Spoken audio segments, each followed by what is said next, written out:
Hey everyone, I just built my first Shopify app using the documentation and the YouTube tutorial. I found a channel that has a great playlist where the creator builds an app in public. It makes it really easy to get to grips with the Shopify environment by following their videos.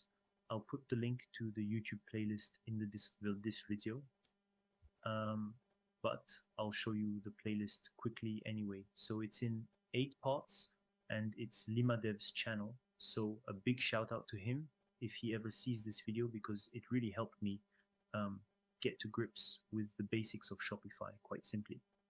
So the tutorial is very well explained overall. The only thing I could criticize about this tutorial is that you don't have the source code, so you have to watch all 8 parts to see what was done, and you have to code along with the tutorial step by step. That's not necessarily a bad thing, but if you're experienced, it's a bit tedious to watch the whole thing.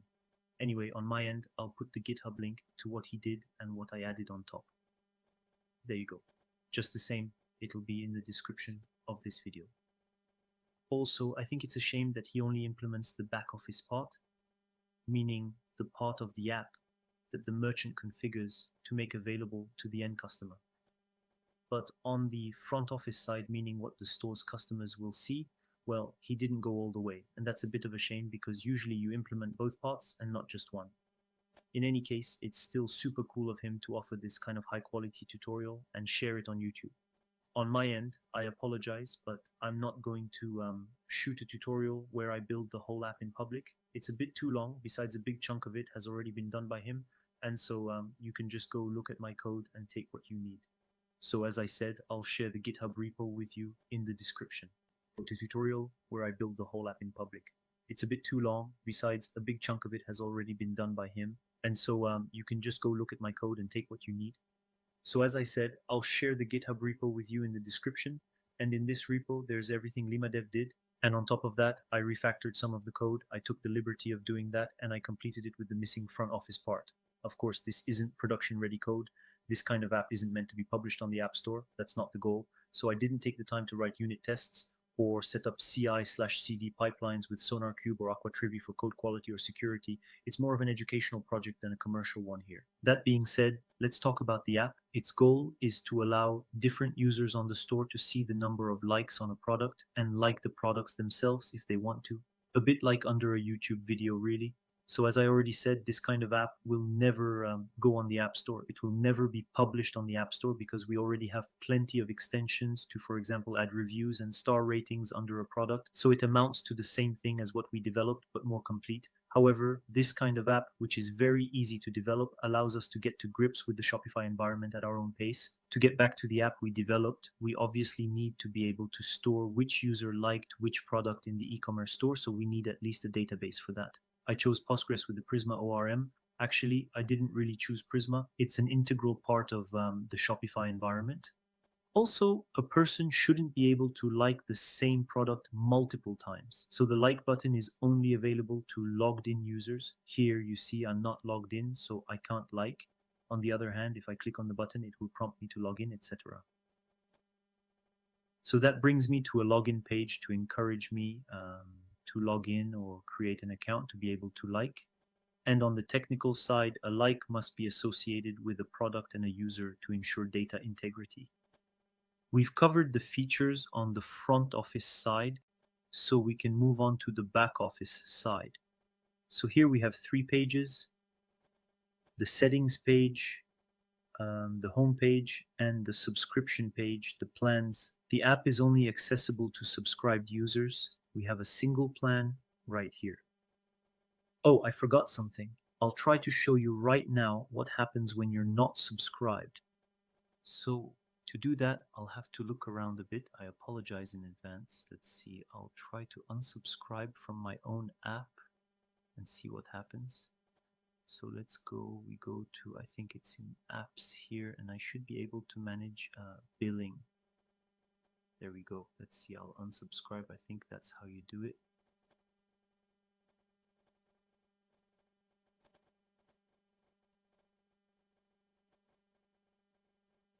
Okay, I'll go back here. Okay, I'm back. Actually, there was a little issue. It just took some time actually to propagate the fact that I was unsubscribed from my own app. So now it's good. Let's see if I go back here, you see I'm blocked. Afterwards, I might show you later, you can go look for yourself in the app. Normally I have an environment variable lying around here, there to determine if I'm in test mode or not. Obviously in test mode, I'm not going to pay myself to use my app. So here it's just going to simulate a payment. And there we go. I'm subscribed to my app again. So my app is absolutely unusable if you're not subscribed to it. Sorry, I just got a notification telling me I was subscribed to my app. So there you go. There are 3 routes here. So Shopify, it works with React Router. If you go here, we can see the routes directly. If we go into app, here, there, the routes are right there. Those are the backend routes, API like, API product. And then we have the routes that are displayed right there, here. That one, it seems to me, if I'm not mistaken, is the home page. That one is the plan, the plans, different subscriptions, and the settings. The settings we'll see in a bit. It's right here.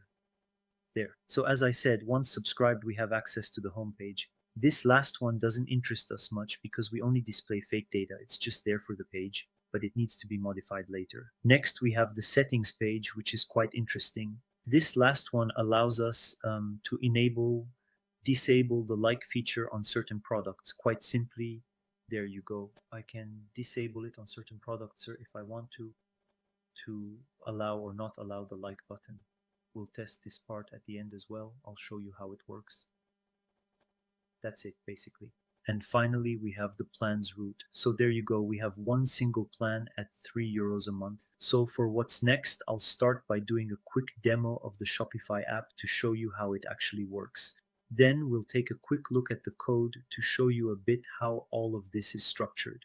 So let's go for the demonstration. Okay, here I am on my logged out page. So I'm on a page on my product page. Let's see, I'll do everything from the home page. So here I arrive on my e-commerce store. I browse a little bit and I'll take the first snowboard I see. So here the button isn't present because in the meantime, actually, I unsubscribed from the app. So everything is gone. So we'll go through the process together to put that back. So I go to my store. Here, let's see, I'll edit the theme. I go to my product page. Doesn't matter here, it'll just take me to the product page template. And I arrive on the default template for products there. So here I click here, I add a new block. Well, here I have the different possible blocks and I choose app, and there's my app. So like button, I choose to add it like button, and I put it, well, it would be good to put it under the buy button right here. There, great. So here I save, and normally here, logged in as a customer, I should see it appear. And there you go, quite simply. So now that it's there, well, if I want to leave a like, well, I can't because it tells me I need to be logged in. So I'll click and I'll log in. So I had already signed up to test with Shop. So we'll use this account to log into the store. And now, as you can see, I can like my product. So I leave my like. And there you go. And the goal is that actually other people who arrive on the store can see the number of people who liked it. So here for now, there's only one person who liked this product. And actually, while I'm at it, I'll like several of them. That way you'll see. There. And there. There. Now I'll log out. Okay, we'll sign out. I'm on my profile and I sign out. Okay, very well. Now I'm logged out.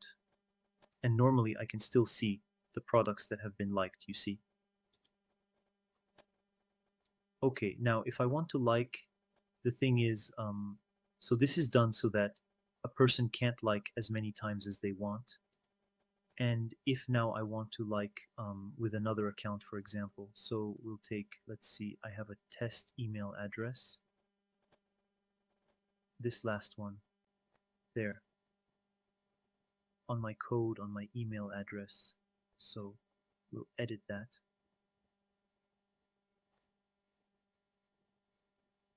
There. And here I'm logged in with a new account, and a new person can therefore see the number of likes there are and like it themselves. So there you go. I like this product. This one. And this one, for example, I don't like it much, so I'm not going to like it. That's it for the front office part. Now on the back office side, we have a pretty interesting tab. So I'll go back to my Shopify app. And well, the plans I think I already showed you. If not, I'll show you again. So there you go, the single plan. And what interests us is the settings part. And in the settings part, if I want to, I can disable this like feature on the snowboards I want. Well, I say snowboards, but it could be any product. So here, let's browse a bit, and I'll try to find the snowboards I liked. There, we'll disable here, here. This one I won't disable. That way you'll see the behavior. So now I go back to the store. Okay. I'll stay logged in anyway. So now you see I disabled the button on this snowboard and the green one. Shoot, it's the green one, this one. I'll try to find it. So here, the button doesn't appear anymore. I had liked here, but here I didn't disable it, so the button still appears. And I thought it was this one, the third one, but actually I'm not sure, so we'll look around a bit. We'll try to find it. Hold on, catalog. Right, I think it's this one, if I'm not mistaken, yes. Here the like button shouldn't appear either. There, quite simply. And let's see, just for show, I'll display it again live. Voila. That's all for the feature on the back office and front office sides. Now we'll talk a bit more about the code. Let's go into our app. So let's talk a bit about the basics. In a Shopify app, as I already said, we have two distinct parts. The first is the Shopify Admin back office. This is the part that the merchant uses in their Shopify Admin. For example, to configure the app, see settings, manage a subscription, enable or disable a feature. In my project, this part is mainly in the app folder. And I say in my project, but it's not just in mine, it's the Shopify architecture that is built this way. The second part is the front office, so the store visible to the customer. To inject code into the Shopify theme, we don't modify the theme directly by hand. We use a theme app extension. And in my project, it's in here, extension/like-button. This is what allows adding the like button on a product page from the Shopify theme editor. So at the root of the project, we find several important folders that are created automatically when initializing an app. To do that, you need to install the Shopify CLI. I'll put the link in the description of the video. And then you run the command Shopify App :init, it seems to me. That command. There. So that will create an app skeleton roughly similar to what I have. And to do that, you need to install the Shopify CLI. I'll put the link in the description of the video. And then you run the command Shopify App :init, it seems to me.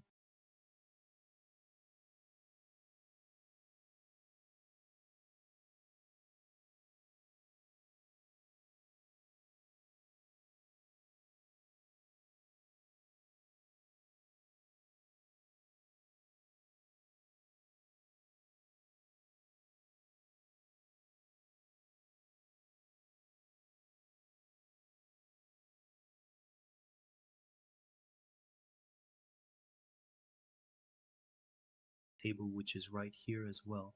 Okay.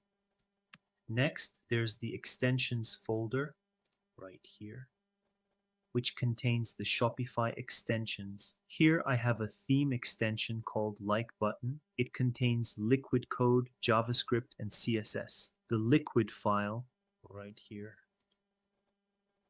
allows defining the block that the merchant can add in the theme editor. The JavaScript handles the click on the like button on the store side, so the JavaScript right there, and the CSS handles the styling of the button. Next, we have the Prisma folder, which contains the database part. So let's see, I'll close extensions right here, there. It's this folder. Prisma is the ORM used here to talk to Postgres. I chose PostgreSQL as the DB, but it could have been Mongo in some specific cases or MySQL.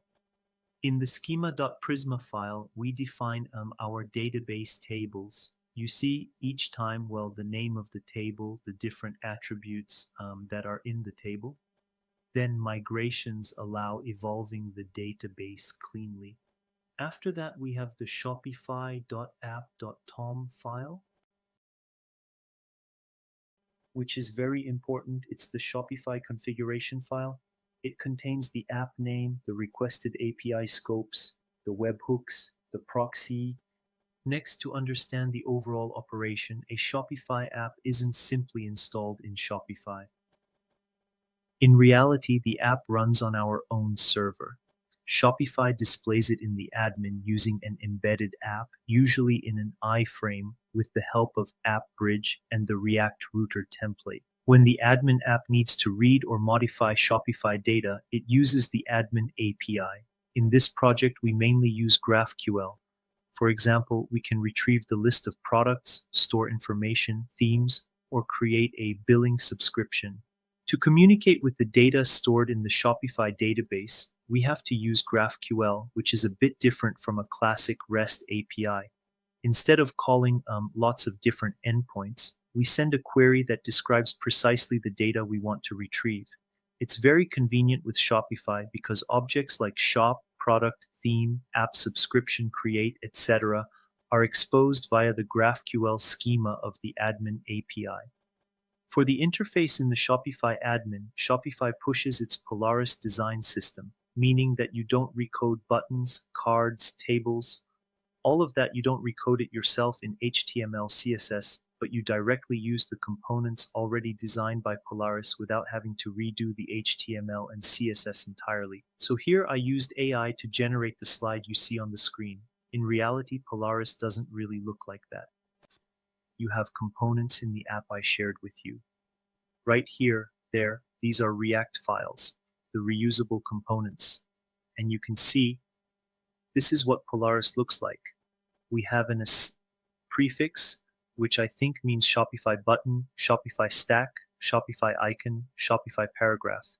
A bit more interesting, here we have this component, React, right there, which is the tables. So you have the search fields, all of that is Polaris actually.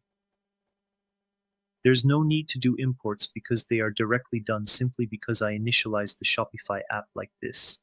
And actually you have everything embedded automatically. You can use Polaris directly without having to import MUI components directly. Everything is already imported. Finally, for the front office part, the like button works via a theme app extension. The merchant adds the block in the theme editor, the liquid block receives the current product, displays the button, and then the JavaScript calls our backend via a Shopify app proxy.